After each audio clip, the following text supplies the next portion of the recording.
Hello दोस्तों, सबसे पहले आप सभी को मेरा सादर प्रणाम। जय देवभूमि उत्तराखंड, जय हिंद, वंदे मातरम। आशा करते हैं कि आप सभी लोग स्वस्थ होंगे, मस्त होंगे और अपने जीवन में अपने परिवार के साथ व्यस्त होंगे। तो दोस्तों, मैं भी ठीक हूँ, जैसी हूँ आपके सामने हूँ। और मौसम की बात की जाए तो थोड़ा थोड़ा, ज़्यादा तो नहीं लेकिन धीरे धीरे ठंड शुरू हो गई है यहाँ पे भी। वैसे कभी तो बेचैनी जैसी हो रही है, मुझे एंजाइटी की वजह से बेचैनी वगैरह होती है, तो पंखा भी चलाना पड़ रहा है, ऊपर से कंबल ओढ़ना पड़ रहा है, कंबल भी ओढ़ना पड़ रहा है, पंखा भी चलाना पड़ रहा है। कभी पसीना जैसा आ जाता है, घबराहट होती है तो चलाना पड़ता है। और बाकी तो यहाँ पे पॉल्यूशन काफ़ी है, जिस कारण कि अब धूप तो कम ही रहेगी। जनवरी मिड तक, मध्य जनवरी तक, जैसे मकर संक्रांति तक तो ऐसे ही रहेगा। मतलब चमकती धूप के दर्शन तो दुर्लभ ही रहेंगे, क्योंकि पॉल्यूशन की वजह से ऐसा लग रहा है कि पूरा बादल छाए हुए हैं, लेकिन बादल नहीं है, वो धुंध पॉल्यूशन की है। आप लोग बताइएगा कि आप लोगों के गांव शहर में कैसा कैसा है मौसम। तो दोस्तों, आज मैं फिर लेके आई हूँ आपके सामने एक नए बिंदु, नया विषय। नया तो नहीं है, पुराना हो चुका है। अभी एक हफ्ते 10 दिन हो गए। अब किसी मामले को 1 महीना हो गया, किसी को 2 महीने भी हो गए, 1 साल भी हो गया, कई साल हो गए। तो दोस्तों, आज मैं लेके आई हूँ आपके पास ये वीडियो एक सामाजिक मुद्दे पे, एक जनहित से संबंधित मुद्दे पे, जो कि हम सबको बोलना चाहिए। और मेरा जो चैनल है इसी से संबंधित है। ये मैंने जो अपने चैनल के बायो अबाउट में लिखा हुआ है, तो मैं सामाजिक बिंदुओं पे, जहाँ पे मुझे ये लगता है कि मुझे बोलना चाहिए, अपने विचार भी रखने चाहिए। मैं ना किसी का विरोध करती हूँ, ना किसी का समर्थन, लेकिन जहाँ पे मुझे लगता है कि विश्व के सबसे बड़े लोकतांत्रिक देश के नागरिक होने के नाते मेरा भी कर्तव्य बनता है कि मैं कहीं पे मूलभूत अधिकारों के बारे में या जनहित से संबंधित मुद्दों पे कुछ बोलूं। ना आए व्यूज़, मुझे इसकी परवाह नहीं है, लेकिन मैं बोलती रही हूँ हमेशा ही, चाहे वो अंकिता भंडारी का मामला हो, चाहे वो अनीसा रांगण की माँ ने जब होटलियर्स को कुछ बोला था, तो चाहे वो हो। आप मेरे चैनल पे देखेंगे तो हर मुद्दे पे वीडियो पड़ी होगी, मैं बोलती रहती हूँ। कहीं पे कविता पड़ी होगी, कहीं पे, चाहे वो गैरसैंण के बारे में हो, देवभूमि की उत्तराखंड की स्थायी राजधानी और आंदोलनकारियों के सपनों की देवभूमि, सॉरी मैं आप लोगों से क्षमा चाहूँगी, देवभूमि उत्तराखंड की ग्रीष्मकालीन राजधानी है और आंदोलनकारियों के सपनों की स्थायी राजधानी गैरसैंण। तो उस मुद्दे पे भी बोला है मैंने। चाहे वो एम्स, जो दून हॉस्पिटल की डॉक्टर थी, उनके बारे में बोला है। जब एक डॉक्टर किसी राजनेता के घर पे उनकी वाइफ का चेकअप करने गई थी, और डॉक्टर निधि उनियाल, और वहाँ पे बीपी इंस्ट्रूमेंट लेके नहीं गई थी, तो उस पर कितना बड़ा मुद्दा बना था। डॉक्टर को एकदम से उनका ट्रांसफ़र कर दिया गया था ग्रामीण क्षेत्र में, पिथौरागढ़ में। तो मैं हमेशा बोलती रही हूँ और बोलूँगी ही। तो आप थंबनेल देख के तो समझ ही गए होंगे कि मैं किस विषय में बात करना चाह रही हूँ। कल भी मैंने बहुत दिनों से चाहती वीडियो बनाऊँ, लेकिन ऐसे ही कभी लाइव करती हूँ, कभी स्वास्थ्य ठीक नहीं रहता है, कभी कुछ। तो कल भी बनाई थी, तो उसमें थोड़ा मिस्टेक थी, तो आज फिर से बना रही हूँ सुबह सुबह, क्योंकि आज यहाँ अनाउंसमेंट हुआ है कि 11 से 2 बजे तक इलेक्ट्रिसिटी थोड़ा कट ऑफ होगा। इलेक्ट्रिसिटी का कट पता नहीं क्यों होगा, कुछ काम होगा शायद, या कोई फॉल्ट होगी, कोई काम ही होगा शायद, फॉल्ट तो नहीं होगी, क्योंकि निरंतर तो लाइट तो है ही। लेकिन आज कल का अनाउंसमेंट हुआ है कि 11 से 2 बजे तक लाइट नहीं रहेगी, तो इसलिए मैं अभी सुबह सुबह भी वीडियो बना रही हूँ। तो दोस्तों, आप लोगों ने देखा ही होगा, अभी 2-3 महीने पहले तो गैरसैंण के जिला अस्पताल में एक प्रसूता ने दम तोड़ा था। वो भी, उनका भी बच्चा हो गया था, प्रसव हो गया था, और उसके बाद उनको कोई दिक्कत हुई तो बहुत देर तक डॉक्टरों ने अनदेखी करी। डॉक्टर कहाँ से, चिकित्सक तो है ही नहीं, नाम मात्र के लिए स्वास्थ्य संस्थान बनाए हुए हैं लेकिन वहाँ पे चिकित्सक नहीं है। कोई इक्का दुक्का चिकित्सक है भी, कोई स्वास्थ्य कर्मी है भी, तो वहाँ पे चिकित्सा से संबंधित उपकरण नहीं है, इंस्ट्रूमेंट नहीं है, मशीनें नहीं है। तो वो सुशीला देवी थी कोई, उनके हस्बैंड भारतीय सेना में है, तो उन्होंने दम तोड़ दिया था प्रसव के बाद। प्रसव ठीक से हो गया था और उसके बाद उन्हें कोई दिक्कत हुई तो थोड़ी देर उन्होंने रखा, उसके बाद उन्हें श्रीनगर उनको रेफर के लिए लिख दिया और काफ़ी देर तक उनको एम्बुलेंस वगैरह नहीं मिली और उन्होंने दम तोड़ दिया। फिर अभी देखा होगा आपने घनसाली विधानसभा टिहरी में जो पिल्ची हॉस्पिटल है, अभी 1 महीने पहले ही वहाँ पे अनीसा रावत है थी कोई, उनके भी फर्स्ट डिलीवरी थी। 9 महीने से घर वाले प्रतीक्षा कर रहे थे कि घर में एक नवजात शिशु की किलकारियाँ गूंजेंगी। एक माँ 9 महीने से अपने बच्चे को महसूस कर रही थी, उसको उसकी क्या क्या सपने बुन रही थी आने वाले बच्चे के लिए। उनके साथ भी यही हुआ, उनका भी प्रसव हो गया था और उसके बाद उन्हें उपचार की आवश्यकता थी। भाई प्रसव के बाद कई चीज़ें होती है, उसके साथ प्लेजेंटा होता है और कई को ब्लीडिंग ज़्यादा हो जाती है, प्लेजेंटा नहीं आता है समय से, जिससे कि इन्फेक्शन होने का खतरा होता है पेट में। तो उनको भी यही हुआ और उनको भी रेफ़र कर दिया गया, उन्होंने भी दम तोड़ दिया था।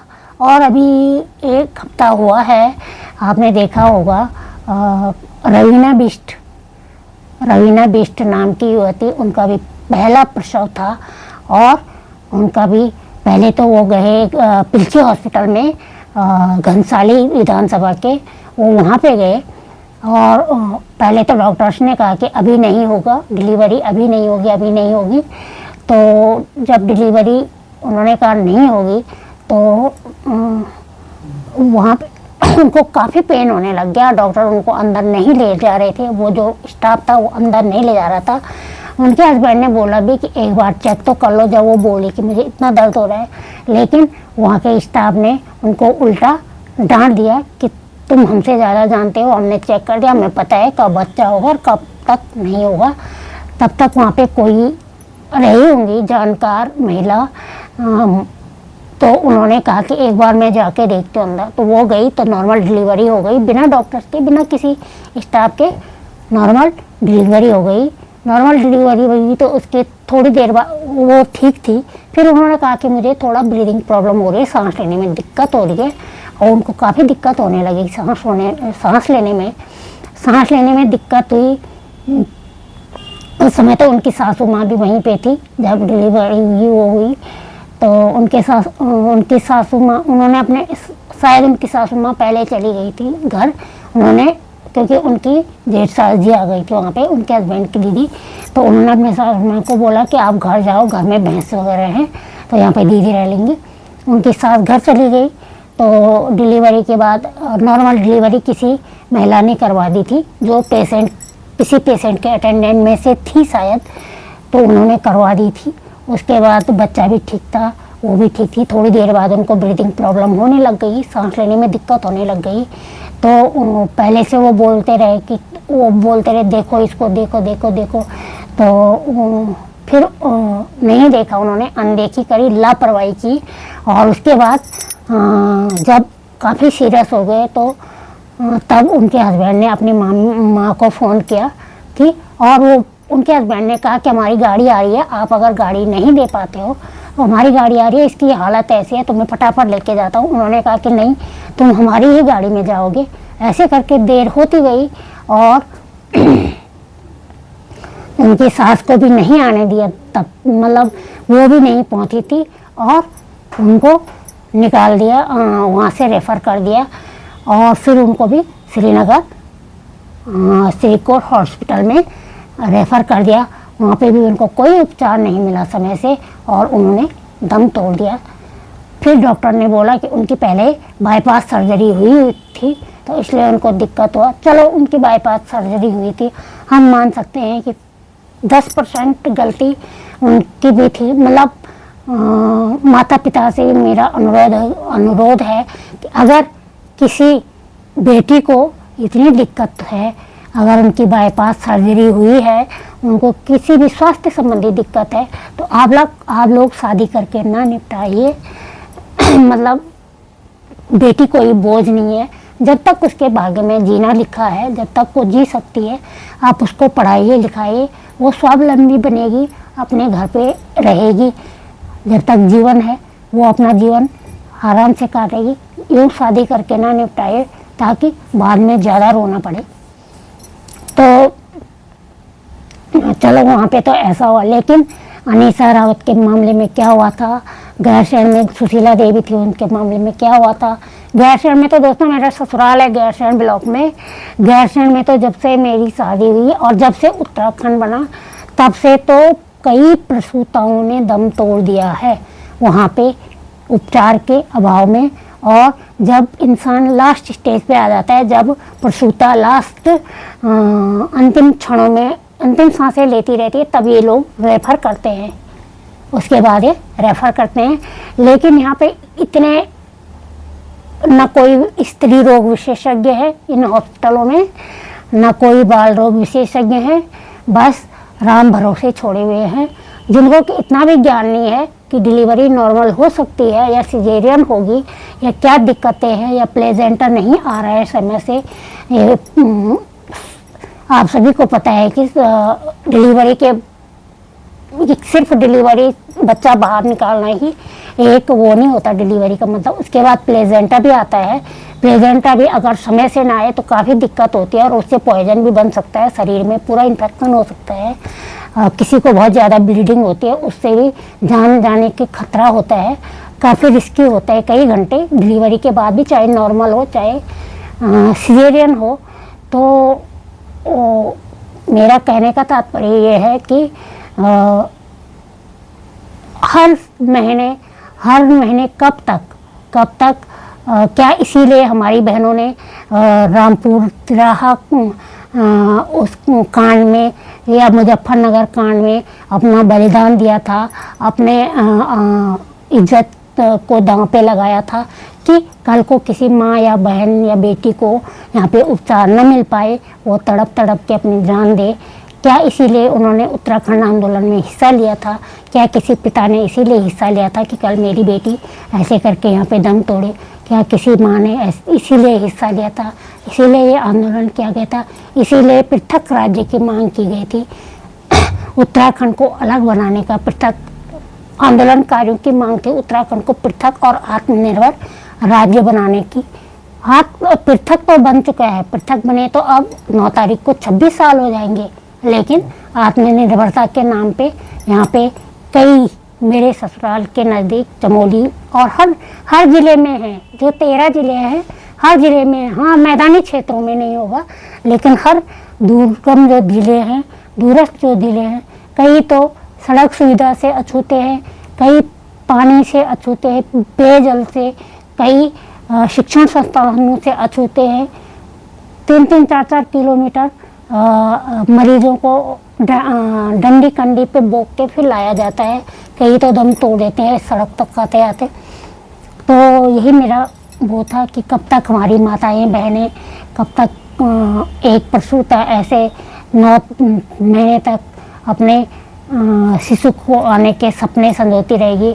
घर वाले कब तक किलकारियों की प्रतीक्षा करते करते और वो किलकारियाँ रुदान में बदल जाएंगी, विलाप में बदल जाएंगी, कोई विश्वास नहीं है। अभी आप लोगों ने देखा होगा सुशीला देवी के उसमें गैरसैंण में 2 दिन का हल्ला हुआ स्वास्थ्य मंत्री के खिलाफ, उसके खिलाफ अब बोल दिया गया है कि वहाँ पे इतने डॉक्टर भेज दिए गए हैं। तो मुझे तो नहीं लग रहा है, चलो डॉक्टर भी भेज दिए हैं, लेकिन जब तक स्वास्थ्य सुविधाएं नहीं होंगी, एक वो करने के लिए, एक छोटा सा ECG करने के लिए, अल्ट्रासाउंड करने के लिए भी कर्णप्रयाग जाना पड़ता है, अपनी गाड़ी करके पेशेंट को चौखुटिया जाना पड़ता है। और वही हाल घनसाली में आप लोगों ने देख दिया। 1 महीने के अंदर 2 प्रसूताओं ने दम तोड़ दिया है। लेकिन कब तक? तो हम सभी को ऐसे मुद्दों पे बोलना चाहिए, आपस में कंट्रोवर्सी न करते हुए। उसके घर में ये हो गया, उस यूट्यूबर का उसके साथ, उसने उसको इंस्टा पे फॉलो कर दिया, उसने अनफॉलो कर दिया, वो उसकी शादी में नहीं गया, वो उसकी शादी में नहीं गया, उसने अपने मामी को नहीं बुलाया, उसने अपने भांजे को नहीं बुलाया। ये मुद्दों पे बात न करते हुए हम अगर किसी सामाजिक मुद्दे पे, किसी जनहित संबंधी मुद्दे पे, किसी मूलभूत अधिकार संबंधी मुद्दे पे बात करें, एक करेगा, दूसरा करेगा, तीसरा करेगा। जब सोशल मीडिया का ज़माना है, बहुत सारे लोग आपस में आवाज़ उठाएंगे तो धीरे धीरे, वैसे तो ये ऐसे गूंगे बहरे बन चुके हैं नेता कि इनकी नींद सिर्फ चुनाव प्रचार के टाइम पे खुलती है और उसके बाद जीतने हारने के बाद सो जाते हैं। लेकिन हम लोग बोल सकते हैं, हम जनता है, हमसे सरकार है, सरकार से हम नहीं है।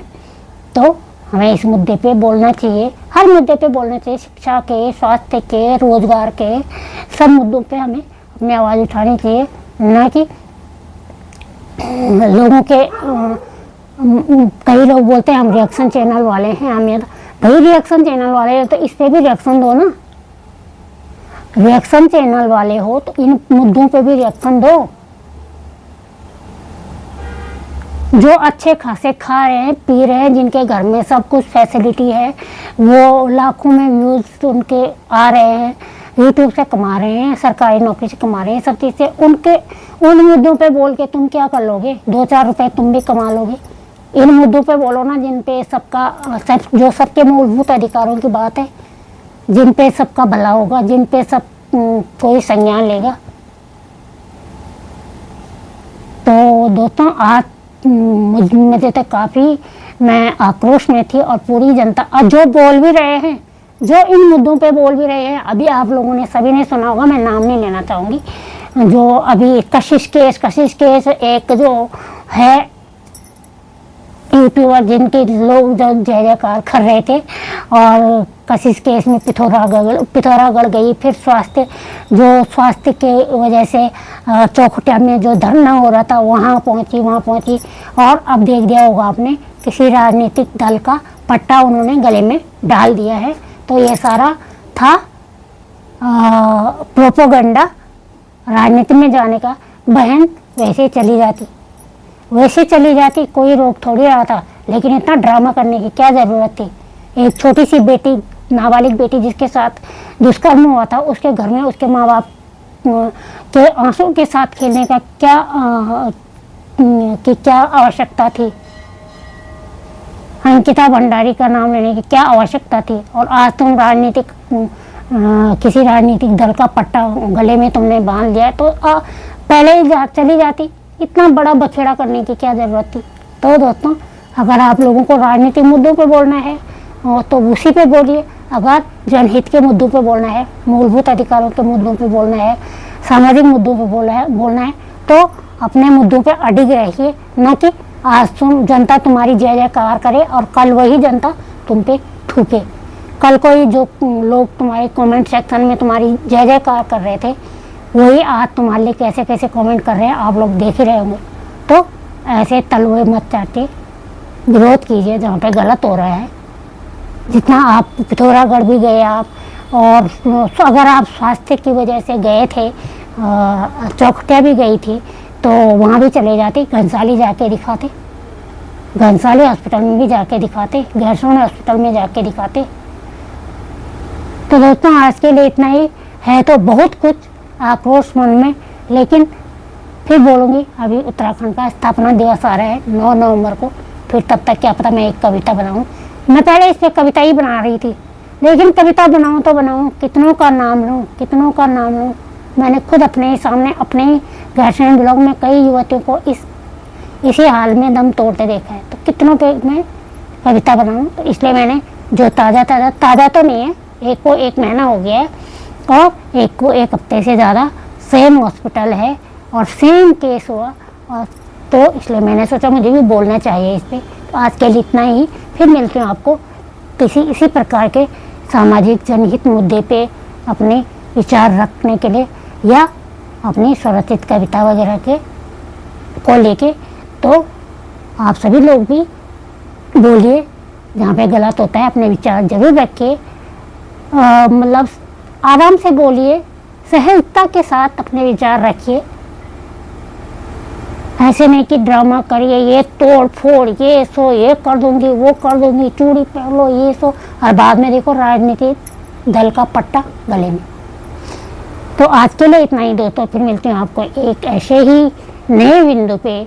तब तक के लिए जय देव भूमि उत्तराखंड, जय हिंद, वंदे मातरम। आप सभी को मेरा सादर प्रणाम।